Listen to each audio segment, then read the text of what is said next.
compagnie, me revoici dans un nouvel update solo. J'ai plein de livres à vous présenter. Honnêtement là, j'ai pas beaucoup lu le mois d'avril, j'ai l'impression. Et au final j'ai accumulé plein de lectures parce que je voulais rattraper un peu ça. Et j'ai réussi. Et du coup déjà que j'avais quelques lectures à vous présenter, alors là je crois que j'ai au moins 15 livres à vous présenter. Donc je vais en faire que 6 ou 7 aujourd'hui. Mais voilà, c'est nombreux. On commence avec une auteure qui m'a envoyé son livre en service presse. Ça a été la première à m'envoyer un service presse papier. C'est Iris, le tome 1, Quand tombent les lucioles de D.L. Hannibal aux éditions auto-édité.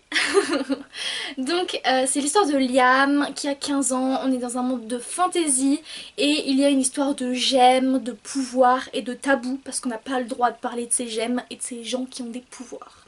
Liam, il avait le tabou sur lui jusqu'à ce que son grand-père lui donne une pierre, une émeraude et qu'il lui dise écoute, t'es spécial, tu fais partie de ces gens dont on n'a pas trop le droit de parler.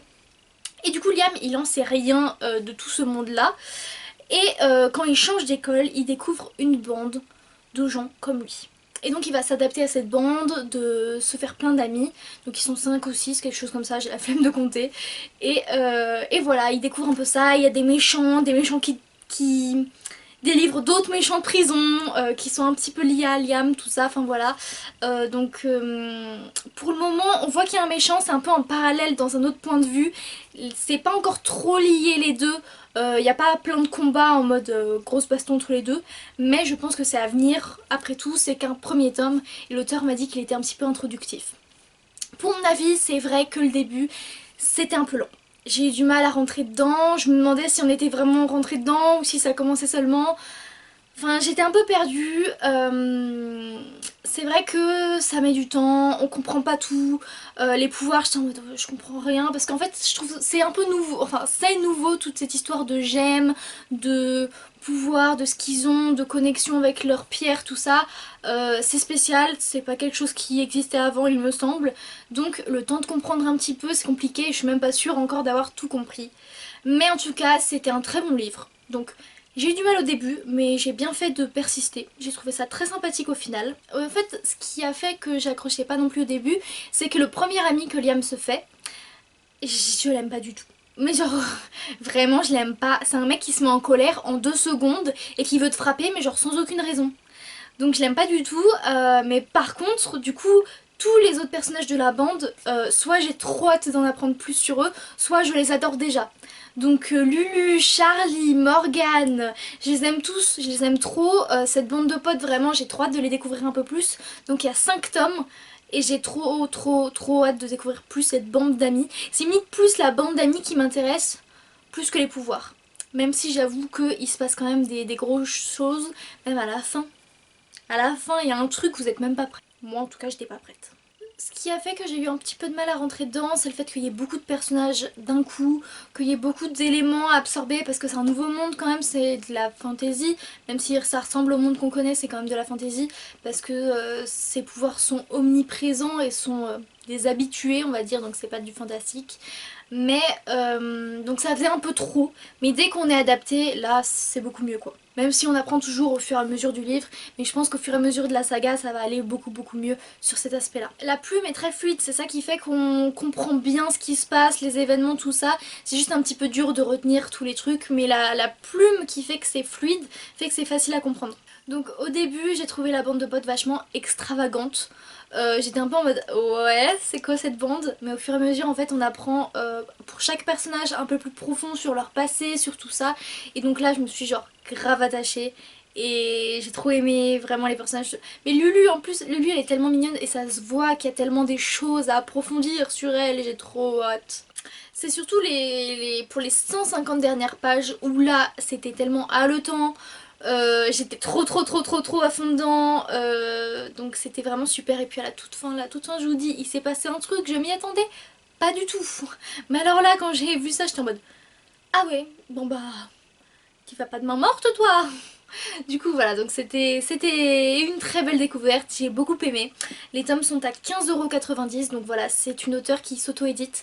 Donc je vous mets en description, en barre d'infos, directement un lien pour acheter son livre. Et voilà, donc très belle découverte et je vais bientôt lire la suite. Donc j'ai commandé la suite et j'avais déjà le tome 2 mais j'ai commandé la suite et j'ai trop hâte de la lire, même si bon, j'ai plein de livres dans ma palle, mais voilà, j'ai trop hâte de m'y mettre. Campus Driver de C.S. Quill aux éditions Hugo Roman. Donc vous savez, ce sont ces personnages qui bla qui ont créé un site pour conduire en gros des personnes dans le campus. Je vous l'ai dit 25 milliards de fois. Et donc ici c'est Donovan et Carrie. Donovan en fait, il s'est passé quelque chose dans sa famille et il a décidé d'arrêter d'être un connard avec les filles. Donc il a envie, sa nouvelle résolution c'est d'être un bon petit ami. Et pour ça il va voir Carrie parce que c'est une spécialiste des romances tout court. Et donc il va la voir, il lui fait écoute j'aimerais être un meilleur petit ami, est-ce que tu peux m'aider? Et elle veut pas, elle veut absolument pas l'aider. Bon au final elle va accepter. Ils s'aiment pas de base hein, du tout, c'est genre la seule fille qui, bon vous connaissez ce cliché, la seule fille qui résiste pas au mec. Et du coup c'est une très belle romance entre eux, entre ce mec qui veut juste devenir meilleur et cette fille qui n'est pas trop romance, elle les préfère dans les livres. Et au final voilà, alors qu'elle aimait pas du tout ce mec. Donc j'ai adoré cette romance. Ça a frôlé le coup de cœur. Honnêtement chaque Campus Driver frôle le coup de cœur et celui-là j'ai encore plus aimé que le premier tome. Ça fait partie de ces romances qui changent et qui fait du bien, j'ai trouvé vraiment, j'ai vraiment tellement aimé ce roman. En fait, j'avais jamais envie de m'arrêter de le lire. Je suis tombée amoureuse des personnages, amoureuse de leur humour, j'avais envie juste de sortir et de me battre avec eux en fait. Donc je pense pas pouvoir dire que ce soit un coup de cœur, mais même si c'en est pas un, je relirai cette trilogie avec grand plaisir. Là il me reste plus que le troisième tome, j'ai pas envie de le lire maintenant donc il est dans ma palle mais j'ai pas envie de le lire maintenant pour pas finir cette trilogie. Mais en tout cas j'adore et je les relirai avec beaucoup de plaisir. Ensuite j'ai lu Les Phobos de Victor Dixon aux éditions Robert Laffont. Donc j'ai relu les deux premiers tomes et j'ai lu pour la première fois le troisième. Donc il était dans ma palle depuis 2017 je dirais, donc ça fait de longues années et j'arrivais juste pas à le sortir de ma palle. Mais oui je crois que c'était 2017 parce qu'en plus pas celui-là, si celui-là aussi. Ah non pas celui-là, je m'étais fait dédicacer le tome 2, ah oui c'est vrai celui-là je crois que je l'ai eu d'occasion. Je m'étais fait dédicacer le tome 2 au salon du livre et de la presse jeunesse à Montreuil en 2017 ou 2018. Et donc j'ai acheté celui-là presque juste après je crois. Et donc il était dans ma palle depuis hyper longtemps mais il fallait que je relise les deux premiers et j'avais pas du tout la foi. Donc c'est une histoire de 12 prétendants, 6 garçons, 6 filles qui sont sélectionnés pour... Ça ressemble un peu à la sélection là ce résumé. Ils sont sélectionnés pour faire une télé-réalité pour être envoyés sur Mars. Le but c'est se marier et faire des enfants là-bas pour peupler Mars tout ça. Et donc ils ont 12 mois, quelque chose comme ça, pendant lesquels ils sont envoyés, enfin pendant lesquels ils sont en voyage dans leur fusée etc. pour aller sur Mars. Donc ça c'est le résumé du premier tome. Et donc pendant ces longs mois, les filles restent entre elles et les garçons restent entre eux, mais leurs compartiments sont collés et il y a une vitre entre eux. Et par jour, il y a quelqu'un, donc un garçon et une fille qui vont pouvoir se rencontrer pendant 6 minutes de speed dating. Et donc chacun ils choisissent une fois par semaine, chacun choisit qui ils décident de voir. Donc voilà, ils ont 6 minutes pour se parler, se rencontrer. Ils doivent faire une liste de leurs préférences des prétendants. Et à la fin du voyage, celui qui est en haut de leur liste, et ben ils seront mariés quand ils arriveront sur Mars pour ensuite se marier, avoir des bébés, peupler Mars, etc. Donc voilà, c'est de la science-fiction.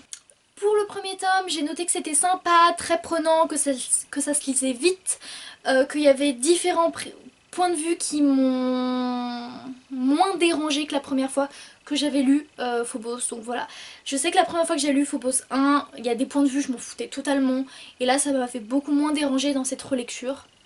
J'ai oublié de vous dire que le tome 3 et du coup les autres aussi, c'était mon livre du challenge à table qu'on a créé. Je vous mets le lien juste ici si vous voulez le faire. C'est un challenge sur l'année, il y a un livre qu'il faut lire par thématique par mois pendant un an et du coup voilà vous pouvez faire les mois suivants si vous voulez. Mais du coup pour le mois d'avril c'était un roman choral ou un roman avec plein de personnages et donc ici on a chorale et plein de personnages, on a plein de points de vue, plein de personnages, donc voilà ça marche très bien et c'est pour ça que je l'avais choisi. Pour le deuxième tome, je commençais à me rappeler pourquoi j'avais pas trop envie de me lancer dans le tome 3, parce que c'était intéressant mais trop lent, notamment à cause de plusieurs points de vue que je trouve trop longs et inintéressants, contrairement au premier tome, parce que ça ralentit les actions notamment.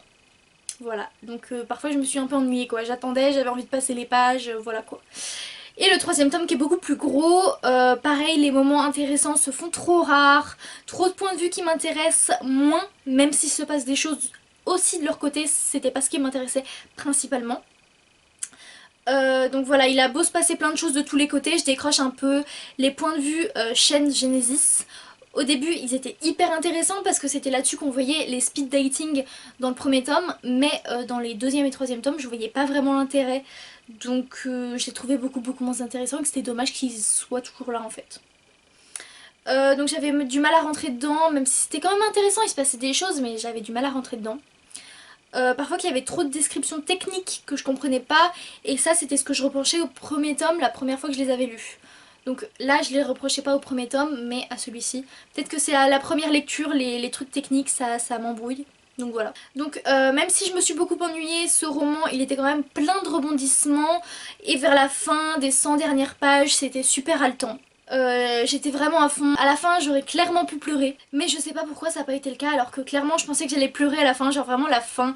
C'est vrai que bon voilà, à chaque fois les fins de ces romans elles sont ok quoi. En tout cas, même si j'y ai vu beaucoup de côtés négatifs dans cette trilogie, enfin c'est pas une trilogie d'ailleurs, il y a un quatrième tome, dans cette saga et dans ce tome-ci, j'ai souvent sauté des mots, des lignes, tout ça pour aller plus vite. Mais je lirai clairement la suite parce qu'il me faut la fin et que j'ai envie de savoir comment ça va se finir. Donc voilà, je lirai clairement la fin, je sais juste pas quand ce sera. Et j'espère que j'aurai pas besoin de relire les 3 tomes pour ça, parce que là j'en pourrais pas, enfin j'en pourrais plus. Mais du coup je pense que je demanderai à Clem de me faire un résumé vu que ce sont des coups de cœur pour elle, contrairement à moi. Ensuite j'ai lu Ten Tiny Breathes, le tome 2, Mentir, de K.A. Tucker aux éditions Hugo Roman.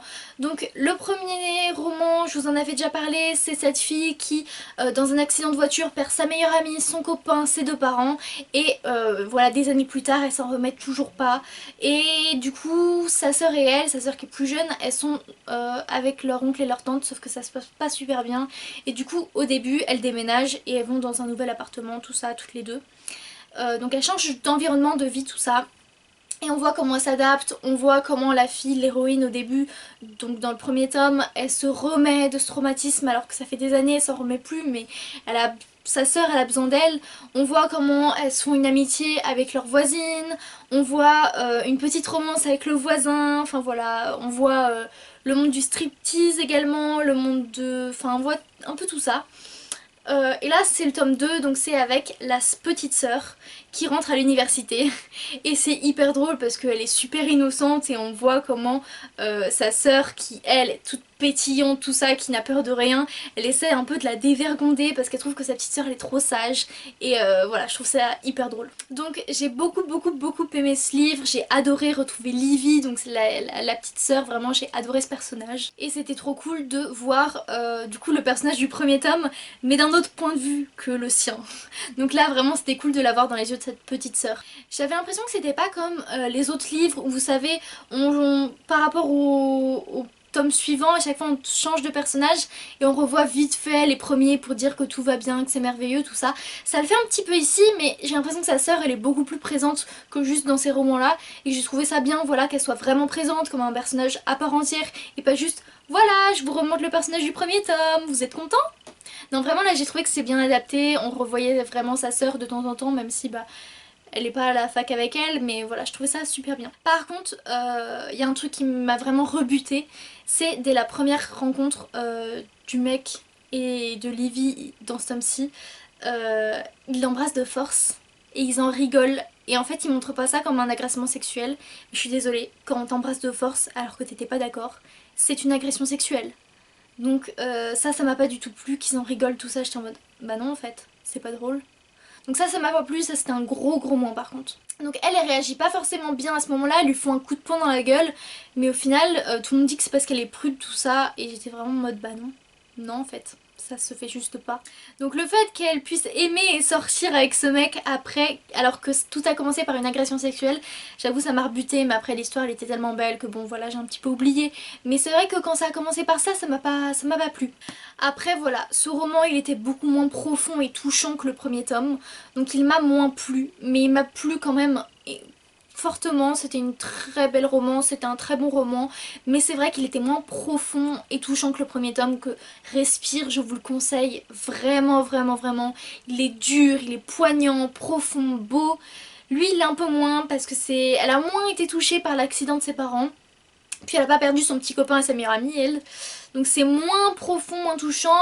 C'était drôle de la voir un peu voilà, changer, devenir plus dévergondée, c'était drôle. Voilà, donc j'ai bien aimé ce personnage et j'ai bien aimé cette histoire et j'ai hâte de lire le troisième et dernier tome de la trilogie. J'ai ensuite lu Charmant Connard de Mia Carré aux éditions Addictive, donc vous savez, je l'avais reçu dans ma commande Momox, vous vous souvenez. Donc c'est une romance où une fille, elle trouve une coloc de rêve, elle a pas beaucoup d'argent et elle trouve d'habiter chez un mec, un riche qui est jamais là, qui veut juste qu'on entretienne son appartement, faire un petit peu le ménage, s'occuper de son cactus et puis c'est tout. Et du coup elle est super heureuse, c'est pas cher, voire elle paye rien même, et le mec il est jamais là.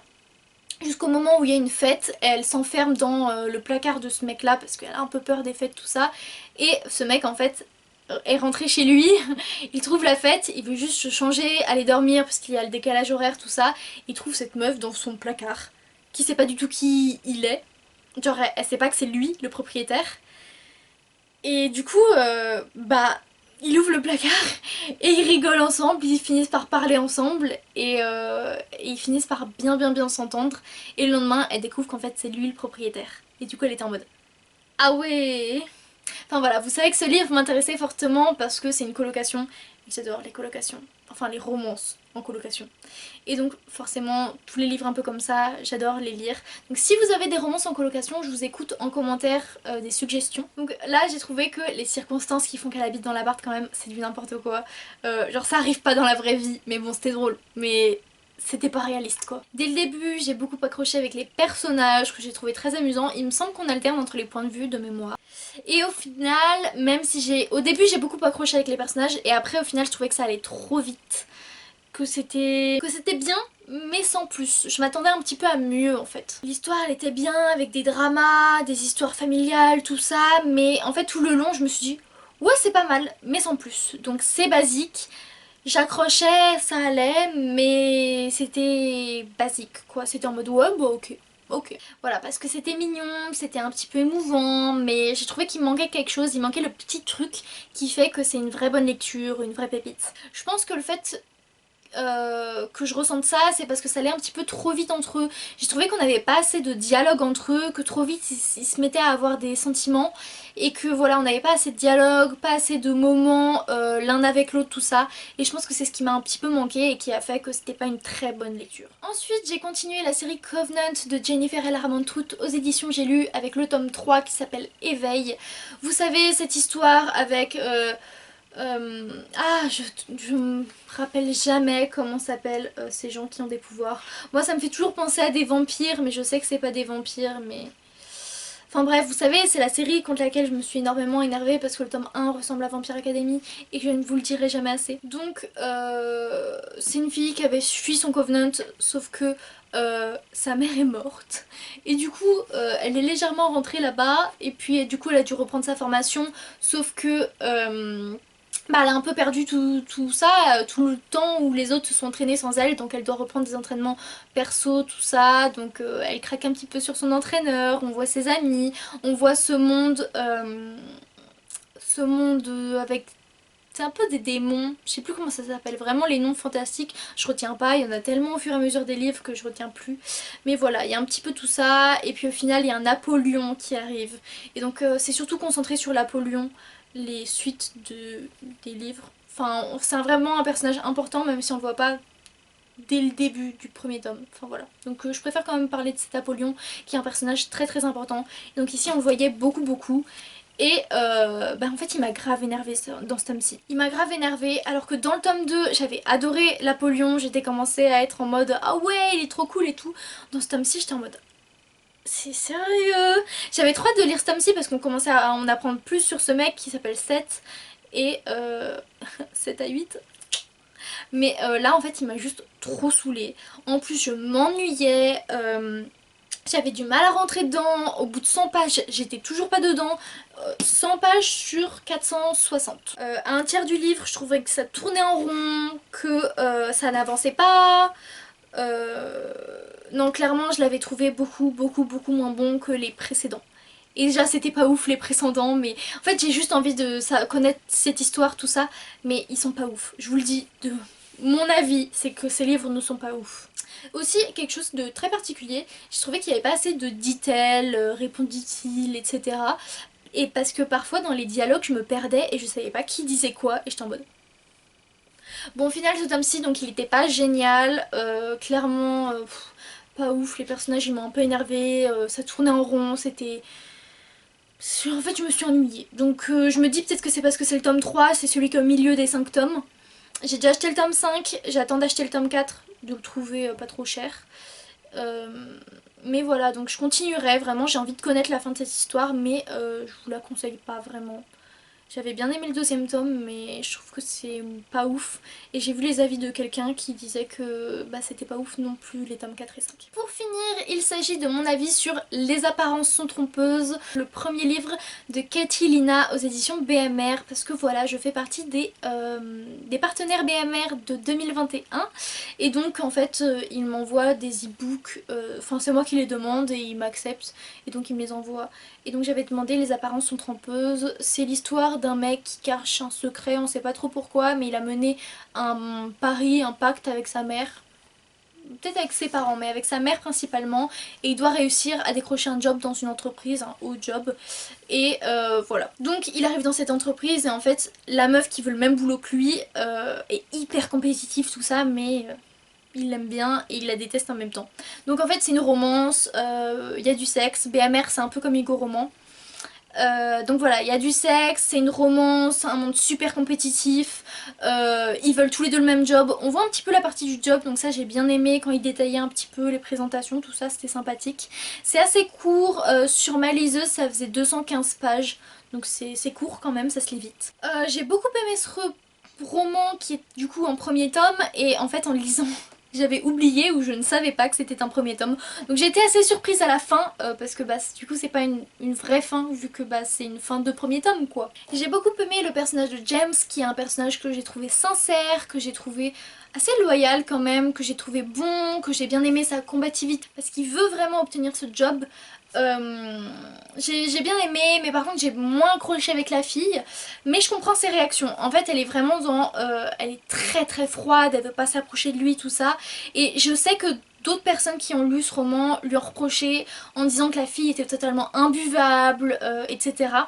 Moi je le comprends parce que donc on alterne entre les deux points de vue et on voit que dans son passé ça pas toujours été tout rose et donc je comprends qu'elle se protège comme ça en essayant d'être froide, en essayant de se servir des hommes pour avoir des jobs, tout ça. Je peux comprendre, même si c'est pas la meilleure façon de faire, je peux comprendre son avis et je peux comprendre également qu'elle puisse énormément saouler, mais le fait que je l'ai comprise, elle m'a moins saoulée que si j'étais en mode mais juste pourquoi tu fais ça pétasse.